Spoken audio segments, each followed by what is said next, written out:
ഇന്ത്യയിലെ ഏറ്റവും വലിയ കോടീശ്വരനായ മുകേഷ് അംബാനിയുടെ മകൻ ആനന്ദ് അംബാനി നടത്തുന്ന ഒരു വലിയ മൃഗശാലയെക്കുറിച്ച് നിങ്ങൾ കേട്ടിട്ടുണ്ടോ? ഗുജറാത്തിലെ ജാങ് നഗറിലെ വന്താര. കുറച്ചുനാൾ മുൻപ് ആനന്ദ് അംബാനിയുടെ ആഡംബര വിവാഹ ആഘോഷങ്ങളുടെ പേരിൽ ഈ സ്ഥലം ലോക ശ്രദ്ധ നേടിയിരുന്നു. എന്നാൽ ഇപ്പോൾ അതേ വന്താര ഒരു സുപ്രീം കോടതി അന്വേഷണത്തിന്റെ നടുവിലാണ്. എന്താണ് അവിടെ സംഭവിക്കുന്നത്? നമുക്ക് വിശദമായി നോക്കാം. ആദ്യം എന്താണ് വന്താര എന്ന് പറയും.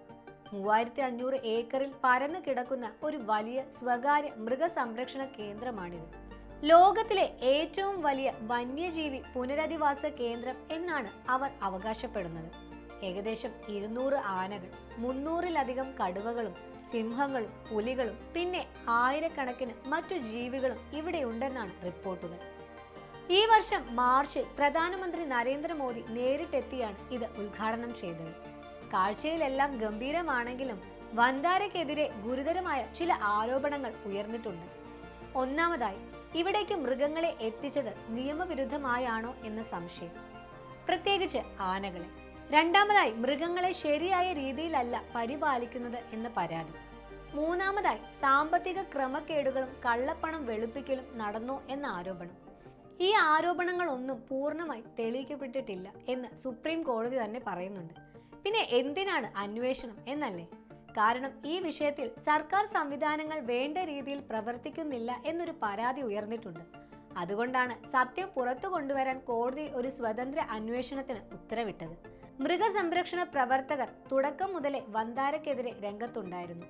ഗുജറാത്തിലെ ചൂടുള്ളതും വരണ്ടതുമായ കാലാവസ്ഥ പല മൃഗങ്ങൾക്കും അനുയോജ്യമല്ല എന്നതാണ് ഒരു പ്രധാന വിമർശനം. പോരാത്തതിന് ലോകത്തിലെ ഏറ്റവും വലിയ എണ്ണ ശുദ്ധീകരണശാലയുടെ തൊട്ടടുത്താണ് ഈ മൃഗശാല സ്ഥിതി ചെയ്യുന്നത്. ഇത് മൃഗങ്ങളുടെ ആരോഗ്യത്തെ ബാധിക്കുമോ എന്നും പലരും സംശയം പ്രകടിപ്പിക്കുന്നു. അടുത്തിടെ മഹാരാഷ്ട്രയിലെ ഒരു ക്ഷേത്രത്തിൽ കഴിഞ്ഞിരുന്ന മഹാദേവി എന്ന ആനയെ വന്താരയിലേക്ക് മാറ്റിയത് വലിയ പ്രതിഷേധങ്ങൾക്ക് ഇടയാക്കിയിരുന്നു. ഈ വിഷയത്തിൽ മഹാരാഷ്ട്ര സർക്കാർ തന്നെ സുപ്രീം കോടതിയെ സമീപിക്കുമെന്ന് അറിയിച്ചിട്ടുണ്ട്. ഈ ആരോപണങ്ങളെല്ലാം അന്വേഷിക്കാൻ സുപ്രീം കോടതി 4 വിരമിച്ച ജഡ്ജിമാരടങ്ങുന്ന ഒരു പ്രത്യേക അന്വേഷണ സംഘത്തെ നിയമിച്ചിട്ടുണ്ട്. സെപ്റ്റംബർ 12-നകം റിപ്പോർട്ട് സമർപ്പിക്കാനാണ് കോടതി ആവശ്യപ്പെട്ടിരിക്കുന്നത്. വന്താര അധികൃതരാകട്ടെ അന്വേഷണവുമായി പൂർണ്ണമായി സഹകരിക്കുമെന്നും തങ്ങൾ നിയമം അനുസരിച്ചാണ് പ്രവർത്തിക്കുന്നതെന്നും അറിയിച്ചിട്ടുണ്ട്. ചുരുക്കത്തിൽ, പ്രധാനമന്ത്രി നേരിട്ട് പ്രശംസിച്ച് ലോകം മുഴുവൻ ശ്രദ്ധിച്ച ഒരു പദ്ധതിയാണ് ഇപ്പോൾ സുപ്രീം കോടതിയുടെ നിരീക്ഷണത്തിലുള്ളത്. മൃഗങ്ങളോടുള്ള സ്നേഹത്തിന്റെ പേരിൽ തുടങ്ങിയ ഒരു സംരംഭമാണോ ഇത്? അതോ അതിന്റെ പിന്നിൽ മറ്റെന്തെങ്കിലും നിയമലംഘനങ്ങൾ നടന്നിട്ടുണ്ടോ?